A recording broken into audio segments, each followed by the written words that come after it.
Welcome back. Now, at least 10 civilians were reportedly killed in a series of Nigerian military airstrikes that primarily targeted Lakurawa terrorists at Gidansama and Rumtuwa villages in Silame local government area of Sokoto State. The airstrikes carried out under Operation Hadarindaji were reportedly aimed at the Lakurawa terrorist group. However, some residents of the villages were said to have been killed during the strike that some people have actually described as another mistaken military airstrike.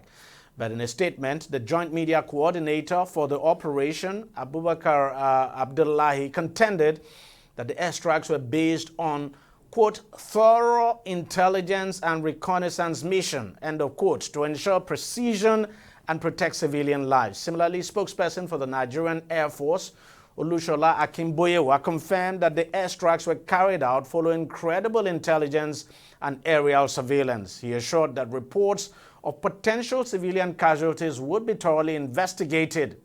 So far, 3 separate military airstrikes have killed at least 70 innocent Nigerians in 2024 alone. So the big question is, could this be another mistaken military airstrike?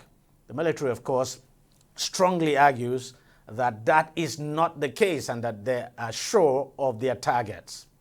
Prior to this operation, there was confirmed and heightened terrorist activities in the area. Accordingly, sustained intelligence, surveillance, reconnaissance was conducted for extended period of time to confirm the presence of the terrorists hibernating there. And to also make sure that those in that location were indeed terrorists. Indeed, because of the painstaking measures, the operation, which should have taken place on an earlier date, had to be rescheduled to the 25th when that operation was conducted. The operation was planned as a joint effort to leverage the air component precision strikes capability and the land component ability of having the boots on the ground. Now, how was this operation conducted? It started with pre-operational intelligence, surveillance, and recognition missions to confirm the terrorist activities within the general area.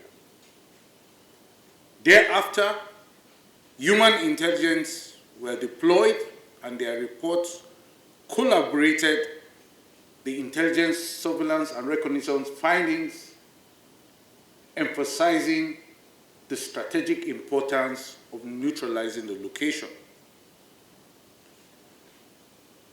Having confirmed,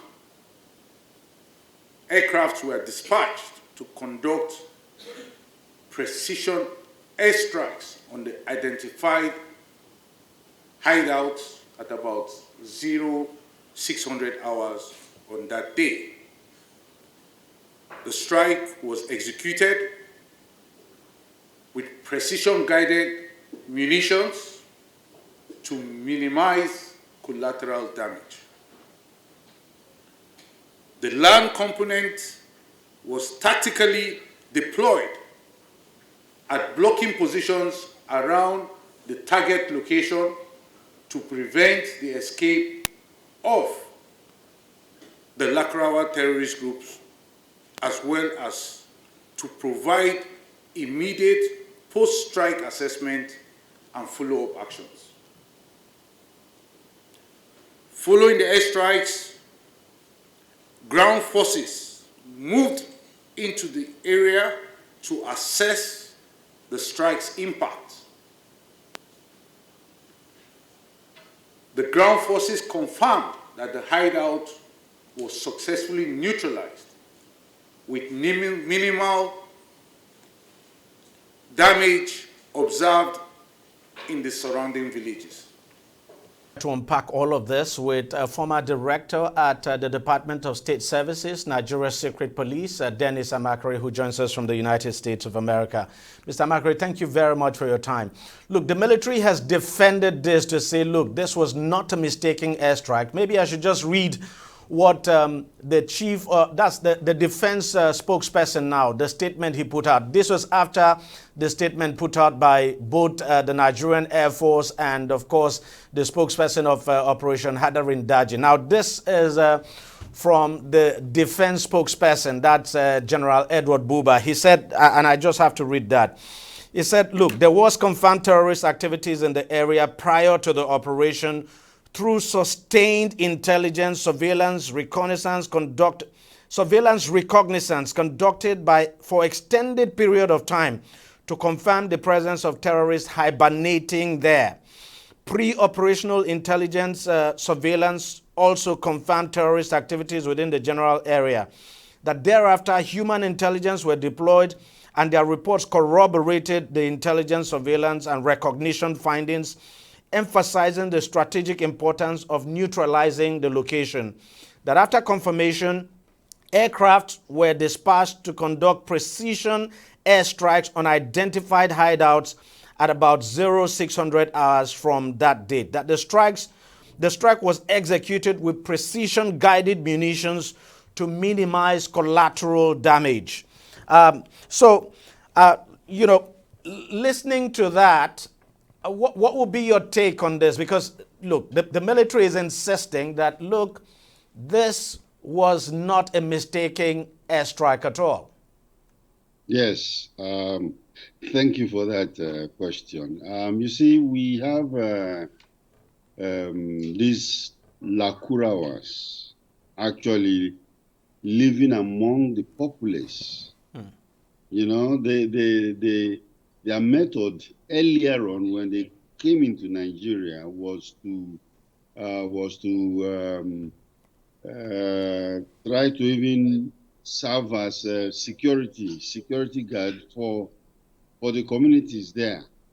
You know, so they were living among the communities until they turned around and started attacking people, and then of course kidnapping for ransom.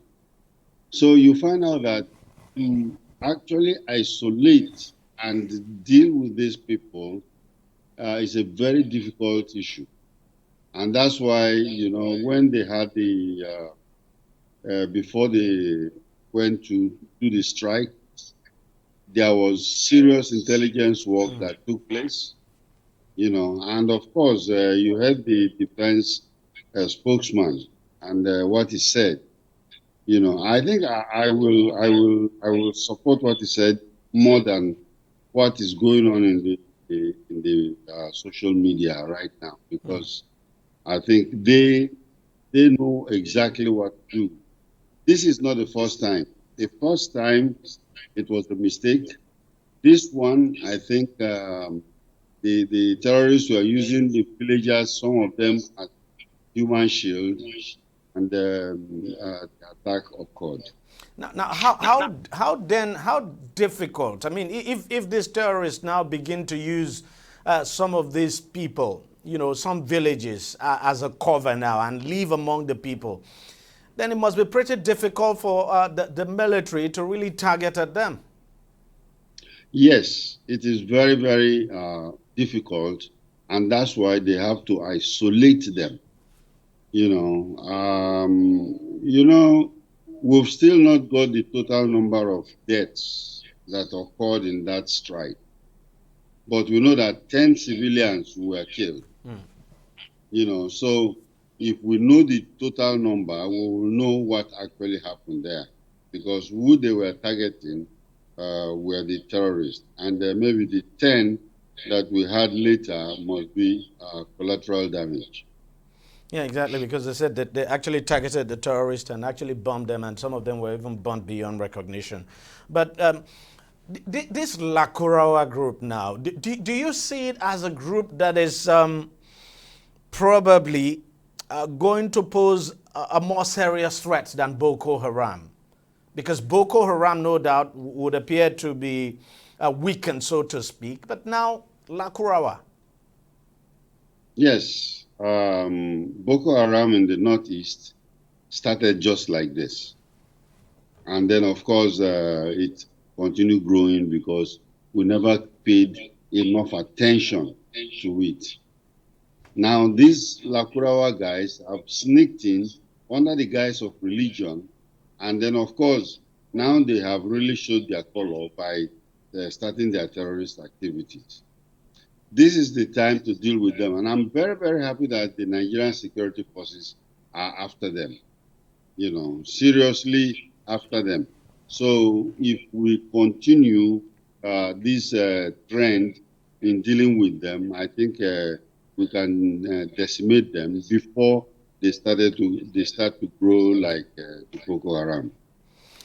You must have heard the allegations leveled against Nigeria and the Nigerian security forces by the current military leader of Niger. I mean, that is actually trending. The Nigerian government, of course, has been forced to react, denying that strongly. As a Nigerian, too, I do not want to believe that the government will be sponsoring terrorism, because that's essentially what the Nigerian leader, that's the allegation he leveled against Nigeria. And ECOWAS, too, has issued a statement, a very strong worded statement now, backing Nigeria, condemning the claim now from the Nigerian leader and saying that there's just no way in the world that Nigeria would be funding or sponsoring terrorism, and that Nigeria has been an active player in the MNJTF, has been leading from the front and all of that. But then you have this military leader in Niger making this serious allegations.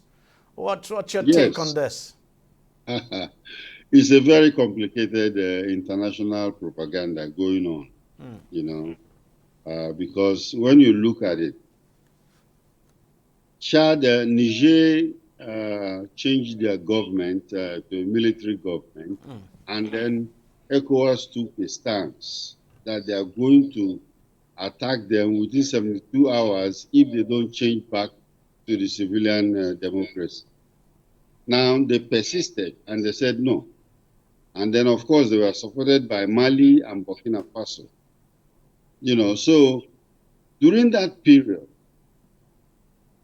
they started waxing stronger, and then, of course, disenfranchising themselves from France, which was the colonial master. Now, as they were moving away from France, Nigeria, either by design or by accident, I don't know, but our president also went for a state visit in France. And all of them were looking at it. It is just like, I have a problem with you, and then, of course, my next door neighbor is already hobnobbing with you. What conclusions do you think I will take? Even when there's no evidence of that? Well, my friends, a friend of my enemy. A friend of my enemy is my enemy as well. Enemy. Yes, so these are the kinds of things. And of course, for him to even say that Lakurawa, which came from Niger in the first place, over some years, now he is claiming that Nigeria is sponsoring them. They know we are fighting Lakurawas. In fact, the original discussion we have here is the bombing of Lakurawas. So you find out that we are actually dealing with an international propaganda, propaganda war, and we should handle it properly. Because, there is something going on here. If we play with, we are trying to mend fences with our neighbors, because it helps our situation in terrorist fight. But if we start to allow it to degenerate, where Niger, is openly declaring that we are the enemies, I don't think it will be very nice for relationship between the two countries. I'm just wondering, look, after that brickbat, the brickbat we saw in the aftermath of the coup, ECOWAS and Nigeria, I would say, have adopted a softer stance, so to speak, Yes. trying to get them back, not just Niger, but Mali and Burkina Faso as well. And you look at what Nigeria has done. Nigeria has sort of opened its arms even to Niger. But now Niger making this kind of accusation, does it mean Niger is not even ready to embrace dialogue? I mean, to even go to the extent to say that France has a military base in Nigeria. It's you know that they asked the Nigerians to leave Niger. The armed forces, the military base that was in Niger was asked to leave. Even the big United States yeah, sure. Military base in Agadez was, evacuated. So for Nigeria, we have the French president either visiting us or we are visiting him. And So, but what is wrong with that? Does it mean because we have a problem with Niger, we should then become enemies of France? this is international politics. This is international politics. In fact, you find out that, France is no more a friend to Burkina Faso or Mali. But suddenly you see Russia trying to fund Sure. or even sell armaments to Burkina Faso. What does that tell you? You can say that, hey, everybody is free to buy arms from wherever it is, but when they start selling this thing, these are high political games, and you find out that it is not one that are swept under the carpet, because immediately it happens, they are also watching. Even the United States now, depending on our relationship, they will be watching what is going on in the West African Sahel. One other thing I want us to talk about is you must have read it, the threat by Bello Turji. That's the notorious bandit leader. Some of his top allies now were arrested, some killed by the military recently, and some of them, of course, are in custody. And now he's coming out threatening fire and brimstone, that he's going to come after some communities in Sokoto and Zamfara state, accusing them of giving the military information, and that 2025 will be a deadly year for these communities unless the government, of course, releases those who have been arrested. What do you make of that? I think it's the cry of a drowning man, because he is going down. And actually, he had a leeway with government officials. He was a king, so to say, in those ungoverned spaces that we have in the north, especially in Zamfara state. He was getting married, he was coming to the market, he was having pictures with top government officials and stuff like that. Now the tides have changed, whereby they are actually going for him. Some of his lieutenants have been taken out. So in fact, the next thing is for him, because I am very sure he is the next target, and they are going to take him out. Do you see him as another Shekau? Oh yeah, well, he's a leader of a terrorist group, so yes, it's like another Shekau. But this particular guy is going down, so he's making a lot of noise, making a lot of threats, but that is not going to stop the Nigerian security forces. And don't you think probably the security forces now should take his threat seriously? I mean, because I can imagine what will be happening in these communities, the fear and all of that, the communities that he's threatened. His threats have been taken seriously. They are not just brushing it down. Those threats have been taken very, very seriously, and they are going to deal with it and deal with him. Because he's been a problem. I think the target now is to get him out. Mr. Dennis Amaker, thank you very much for your time, and thanks for coming on the program as always. And let me just say Happy New Year. This is the last edition of the program this year. And thank you for your support. You've always been on this show, and you've always given us and obliged us your time. We really thank you for that. We appreciate it. We don't take it for granted at all. Thanks a lot, Thank you very much for having me. Thank you. Thank you so very much, sir. Well, that's how much we can take on the program this week. We thank you very much for watching. I'll see you again next week, and that will be next year. Bye-bye.